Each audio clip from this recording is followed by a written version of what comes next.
ആഗോള ഡൗൺലോഡുകളിൽ deep seek app ഒന്നാം സ്ഥാനത്ത്.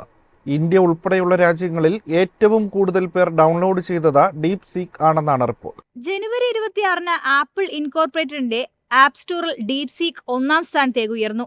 അതിനുശേഷം ആഗോളതലത്തിൽ ആ സ്ഥാനം നിലനിർത്തിയതായി ആപ്പ് ഫിഗേഴ്സ് ഡാറ്റ വ്യക്തമാക്കുന്നു.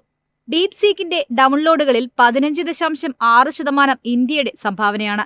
140 വിപണികളിലായി ഏറ്റവും കൂടുതൽ ഡൗൺലോഡ് ചെയ്ത മൊബൈൽ ആപ്പുകളുടെ പട്ടികയിൽ ഡീപ് സീക്കിന്റെ AI അസിസ്റ്റന്റ് ഒന്നാമതെത്തി. പുതിയ ഉപയോക്താക്കളുടെ ഏറ്റവും വലിയ ശതമാനം ഇന്ത്യയുടേതാണ്. ജനുവരിയിൽ പുറത്തിറങ്ങിയതിനു ശേഷം ലോകത്തിലെ മുൻനിര AI ബോട്ടുകളുമായുള്ള മത്സരക്ഷമതയിൽ ഡീപ് സീക്കിന്റെ ഈ സൗജന്യ ആപ്പ് അത്ഭുതവും അമ്പരപ്പും സൃഷ്ടിച്ചു. ഡീപ് സീക്കിന്റെ പെട്ടെന്നുള്ള വളർച്ച ലോകമെമ്പാടുമുള്ള സ്റ്റോക്ക് മാർക്കറ്റുകളെ പിടിച്ചുലച്ചു. ഹാർഡ്വെയറിൽ വലിയ നിക്ഷേപങ്ങളില്ലാതെ തന്നെ ജനപ്രിയ AI ആപ്പുകൾ വികസിപ്പിക്കാൻ കഴിയുമെന്ന് ഡീപ് സീക്കിന്റെ വിജയം സൂചിപ്പിക്കുന്നു.